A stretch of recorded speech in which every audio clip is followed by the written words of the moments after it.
listeners, to another interesting episode on the Cosmic Confluence podcast with your host, Sana.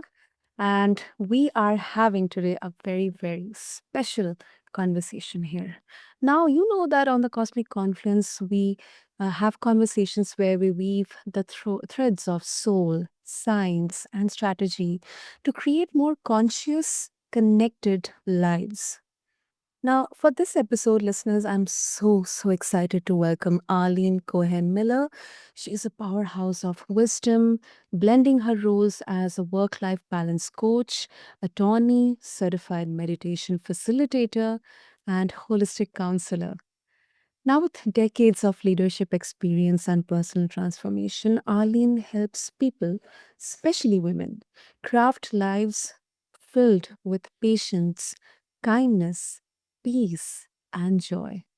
From running her own law practice to now becoming a partner at a boutique firm, balancing motherhood, and now mentoring others towards harmony, Arlene's journey is filled with insights we all need. So, we are diving into work life harmony, releasing stress and anxiety, and also exploring this deeper, intimate connection to our energy and soul. So, grab your favorite cup of beverage, take a breath, and let's quickly settle in. So, Arlene, welcome to the show, and it is such an honor to have you with us. Well, thank you. I'm really grateful to be here again with you guys, and let's see what happens today. Yeah, absolutely. Absolutely.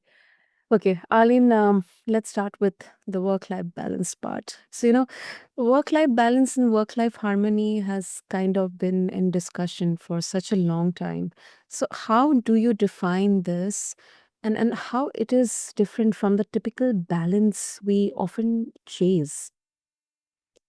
Yeah, that's why I added the word harmony because balance just seems like, that we're striving for perfection. And of course, we want to have a more balanced life. But I Yeah. don't know if we ever get there because things are always, changing. Our kids are changing their age. We have maybe things that happen with our parents. Maybe we change jobs. There's things that are always changing so that we have to adapt and be flexible in all moments. So it's never like you find a place when we're in this body on this planet where we just get perfect balance. But harmony is different. Harmony has a different feel. It's a feeling inside of us.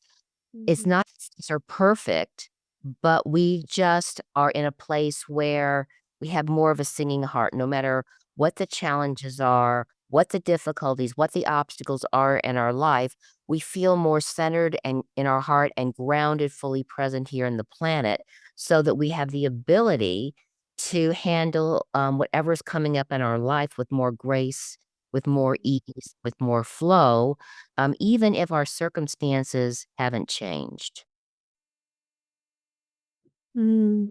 Thank you. Thank you for explaining that. That definitely makes sense, Arlene. And I really love that distinction because, it really uh, feels like a constant, juggle between balance versus harmony. And it really feels like we have been conditioned to believe in this, perfect 50-50 split or the duality here, that either it's black or white. But life doesn't look like binary, is it? No, it's not black or white at all. There's all kinds of different shades of colors of the rainbow and gray. And if Mm. if we set ourselves up that it has to be perfect, we're always going to be setting ourselves up for failure. And that's not kind to ourselves or anybody else in our sphere of influence at all. So when we let that go, it's like a weight comes off of our shoulders and we know that we're a work in progress. We know that we need to be flexible and adaptable, but we don't feel so stressed because we're not striving towards a goal or a focus that is not possible. Hmm. I agree. And Arlene, one of the things that stuck me in your story, I have had so many conversations with you, is the role of self-compassion in creating this harmony. And for especially high achievers, it really feels easier to push through stress than to pause, because there's a guilt involved, there is fear, there's kind of shame that, if I take a pause, then I'm, letting go everything out of my control. So, how can we begin to shift that inner dialogue from pressure to patience? Well, I guess I learned from the school of hard knocks, so maybe people can stand on my shoulders because, as a young attorney, I would get several things accomplished. I'd do a good job. And I could tell that my human bit of me was like, we need a break. We need to get away from the computer. We need to get some fresh air, anything, even if it's 10 or 15 minutes. And I wouldn't listen. I just push through until I felt like, I was just totally trashed. And so, I got some counseling when I was younger, and I began to listen to what people were saying. It's like, there's nothing wrong about taking a break because actually, when we take a break, when we give ourselves even 5 minutes or 15 or whatever it is, we go out and breathe the fresh air if we can, or we do something that we enjoy and maybe makes our heart sing, hopefully away from the computer and all that electromagnetic radiation, we get a breath of fresh air. It's like we're rejuvenated. So we're more productive. We're more relaxed when we give ourselves those little breaks.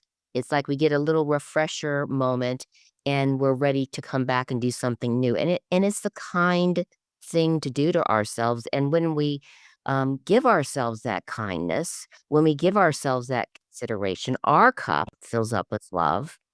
And then we have more to give to other people. We're not a well run dry anymore. Yep, that's true. That's true. Arlene, what I also feel is, in my own journey, learning to meet myself with kindness instead of this constant criticism, it has been a game changer. I mean, the change has been gradual, but it feels simple. It is simple, but it's really, really a game changer. But is isn't always easy for all of us. Yeah, you said it, it's simple, but it's not necessarily easy because, like, if we're a ship and it's going in one direction and we've been really critical of ourselves and putting ourselves down, and nothing that we ever do is really right, and that's what we've been doing, and that's how we've been treating ourselves. It's Mm. gonna take a while to turn that ship around and go into the kindness and patience and tolerance direction. So, I think we need to be really kind, patient, and tolerant, with ourselves as Mm. we, like, anchor a new skill, anchor a new way of being, and, you have reaped the benefits of that, and I think, and so have I, and what we can do is even sometimes without saying anything, the presence that we hold models this behavior for others, and oh, they're gonna wanna know, "What are you doing that makes you feel different? What are you doing that you're not as stressed out as I am?" And, in those moments, we can share, and we can help people, who are a few steps behind us, begin to experience that different way, of living their life. True.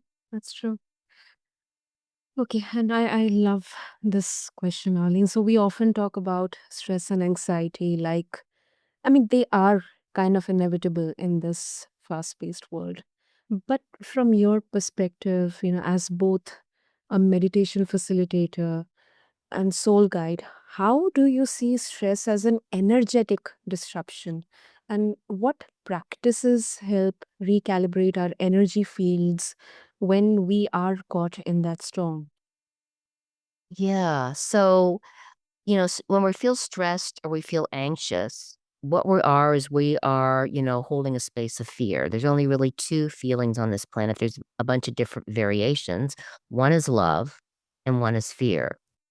When we get all stressed out and we're anxious and we're going into that state of fear, the first thing we want to do is become really aware. Like ask the universe to help us be aware when that's happening to us. Because when we give it our attention, it sort of de-energizes it, initially, and then what we can do is we can engage in some simple breathing techniques that physiologically help to take our body out of fight or flight into rest and relax mode. Because when we get stressed, when we go into fear, oftentimes we hold our breath or we're just breathing from the very top part of our lungs. So, one simple thing that your audience can try is simply to just breathe in through the nose and breathe out through the nose. And as you're doing this, just have the out breath longer than the in breath. And the cool thing about this is that we can do it when someone's talking to us. We can Mhm. do this driving our car, when we're standing in line for something. We can simply practice this breath work. It oxygenates our body. And because we're doing that and we're also breathing slow and the out breath is longer, it signals to our body that it's okay to go into rest and relax mode. But of course, we really have to slow down the mind as well because it can still be thinking of all the things that we've done wrong or beating ourselves up. So the next thing that we can do is maybe just a simple affirmation. You know, I am worthy of love.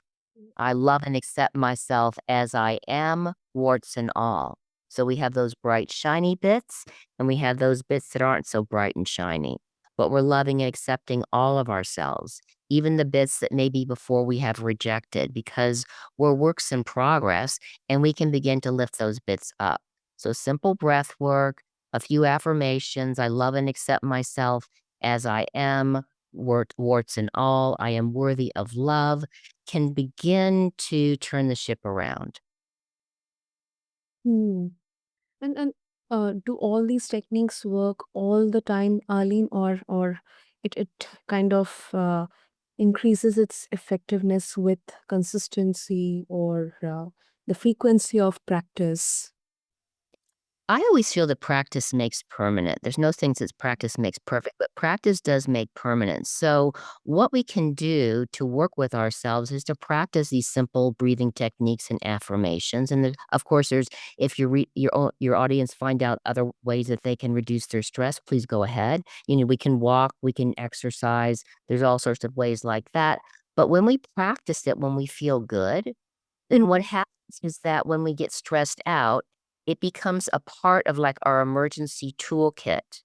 We already know how to use it, we've had success with it, and we can just immediately go into it. That breath work, that positive self-talk, those affirmations, and then, as it's like anything, if we work with it a lot and we practice it a lot, we become used to it, and it becomes more easy to go into that rest and relax mode when we begin to wind ourselves up.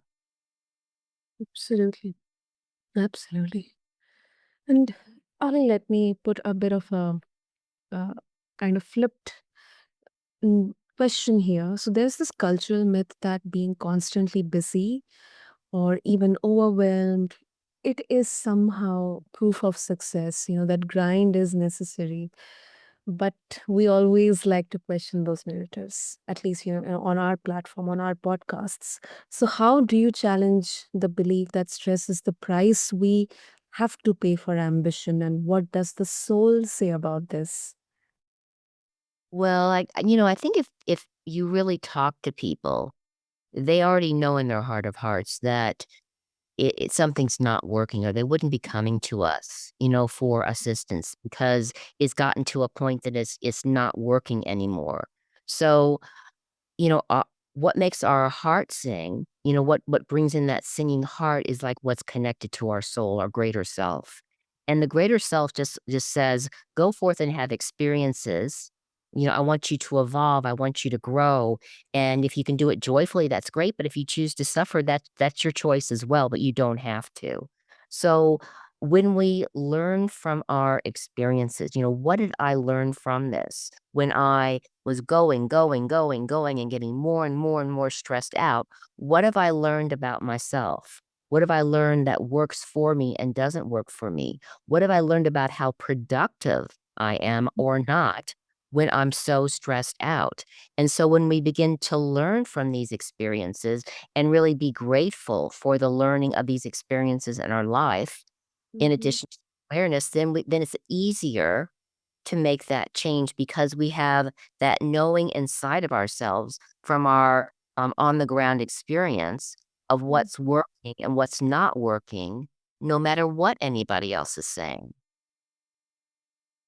Mhm. So beautiful, beautiful, Arlene. Okay, and also, uh, your soul readings, I mean, they really intrigue me because they offer kind of a bigger view of what's possible for someone. So how does tapping into that cosmic perspective or that soul wisdom, how can they help people realign their energy and navigate the ups and downs, the ebbs and flows of life more gracefully? Yeah, that's a great question, thank you, and I do soul readings online. Most people don't live in Colorado in the United States, and so I can do them online. I use psychic tarot oracle cards, and what I do is I heart connect with whoever I am doing the reading for. So it's not a personality to personality connection, it's heart to heart. And what I love is that a lot of adults, they're not one kind of learner. You know, they might be a visual learner, they might be kinesthetic, they need to do things in order to get it. They might be more of an auditory, they need to hear it. So when you bring in, like I'm online with someone, they can see me, it's visual, they can see the cards, they can hear me. So we're working with all the different senses. And what we do is it's not like, am I gonna get a man? Am I gonna win the lottery? It's more about, what kind of opportunities are available to me? How can I make the highest, clearest, brightest choice? What challenges or obstacles might I be facing? And what's the best way to go around them? What am I doing that's working? What am I doing that's holding me back? And so when you talk through all of this, and I always record them so that the person that's getting the soul reading, they can listen to it and see the cards and work with it for at least like 3 months and see how things are going. Because the reality is that in any moment, there are many different possible futures for everybody based upon how we think, the choices that we make, what's going on in our life, what's going on in our world. And so I feel that working with soul readings helps my clients, helps the people that I work with make the highest, clearest, brightest choice. And even if they don't in a moment, and that becomes the best choice because of everything that we've shared and worked with together, they have more tools to feel into their own hearts knowing before they take the next step. Wow, that is really fascinating. And you mentioned about numerous possibilities or kind of timelines. Would you like to share more about that? How exactly does it work? So in any moment, there's like the actual highest, clearest, brightest choice for us to make in order to step forward with our evolution and our growth and what we came here to do, during our time in this life. But if Mhm. we don't make that choice, I know this sounds weird, but that choice becomes the best choice, and the universe will work with us to get the most learning and the most growth out of it. So, there sometimes there's a longer and a shorter path, but no matter what path we take, there's the same destination, of just becoming one again with source. So, I think it's important to do our best to listen to our own hearts knowing and what makes our hearts sing without trying to intellectualize it. But we're gonna make mistakes, we do the best we Yeah. can, and whatever choice we make, we can work with that, get the learning and growth from it, and still continue to evolve and move forward. Mm. That is really interesting, Arlene. Great, great. So before we wrap up, if our listeners would like to connect with you to explore more about your work, the resources you're offering, whether it's work-life harmony or it's stress and anxiety management or soul reading, what's the best way to do that? Probably the best way, if you're not in the United States, is to simply come to my website, which is Jewel, Jewel, like the diamond, consultancy.com. Or you can just do a search on the web of my name, Arlene, Arlene Cohen, Cohen Miller, Miller. I Mhm. think I'm one. I have not run into there's a lot of Arlene Cohens, but no Arlene Cohen Miller. So I'm it. If you Google that, it'll come up with, the LinkedIn and the Instagram and the Twitter and all the different places you can find me online as well. Great. I'll have all the links mentioned in the show notes, Arlene. And thank you so much for this heart opening conversation. I mean, this has been such a gift for all of us. And thank you once again, Arlene. It is always a pleasure to host you. Oh, thank you. It's always a pleasure to be here. I really, really enjoy connecting with you guys. Yeah, lovely. Lovely. And for all of our listeners out there, if today's talk sparked something within you, whether it's longing for more inner peace or a curiosity, a spark within you to explore your inner world, reach out to Arlene. I'll have all the links in the show notes for you. And as always, thank you so much for tuning into the Cosmic Conference podcast. Let's continue weaving the cosmic together and the practical as we navigate this beautiful, complex life together, listeners. Thank you.